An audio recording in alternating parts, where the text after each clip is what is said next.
بسم الله الرحمن الرحيم. يا أيها المدثر قم فأنذر وربك فكبر وثيابك فطهر والرجز فاهجر ولا تمنن تستكثر ولربك فاصبر فإذا نقر في الناقور فذلك يومئذ يوم عسير على الكافرين غير يسير. ذرني ومن خلقت وحيدا وجعلت له مالا ممدودا وبنين شهودا ومهدت له تمهيدا ثم يطمع أن أزيد كلا إنه كان لآياتنا عنيدا سأرهقه صعودا إنه فكر وقدر فقتل كيف قدر ثم قتل كيف قدر ثم نظر ثم عبس وبسر ثم أدبر واستكبر فقال إن هذا إلا سحر يؤثر إن هذا سأصليه سقر وما أدراك ما سقر لا تبقي ولا تذر لواحة للبشر عليها 19 وما جعلنا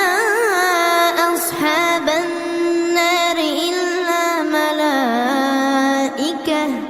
وما جعلنا عدتهم إلا فتنة للذين كفروا ليستيقن الذين أوتوا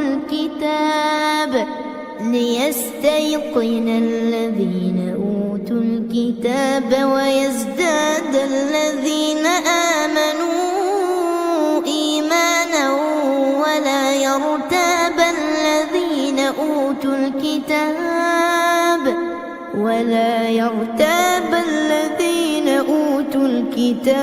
والمؤمنون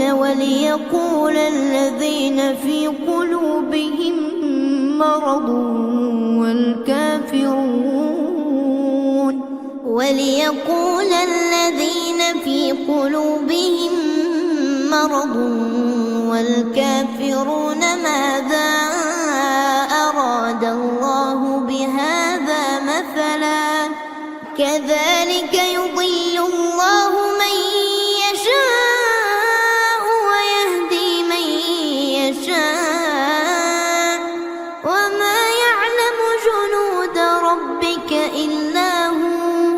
وما هي إلا ذكرى للبشر. كلا والقمر والليل إذ أدبر والصبح إذا أسفر إنها لإحدى الكبر نذيرا للبشر لمن شاء منكم أن يتقدم أو يتأخر كل نفس بما كسبت رهينة إلا أصحاب اليمين في جنات يتساءلون عن المجرمين ما سلككم في سقر قالوا لم نك من المصلين ولم نك نطعم المسكين وكنا نخوض مع الخائضين وكنا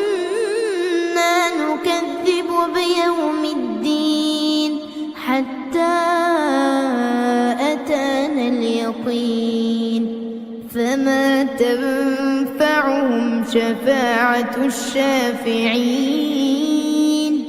فما لهم عن التذكرة معرضين كأنهم حمر مستنفرة فرت من قسورة بل يريد كل امرئ منهم أن يؤتى صحفا منشرة كلا بل لا يخافون الآخرة كلا إنه تذكرة فمن شاء ذكره وما يذكرون إلا أن يشاء الله هو أهل التقوى وأهل المغفرة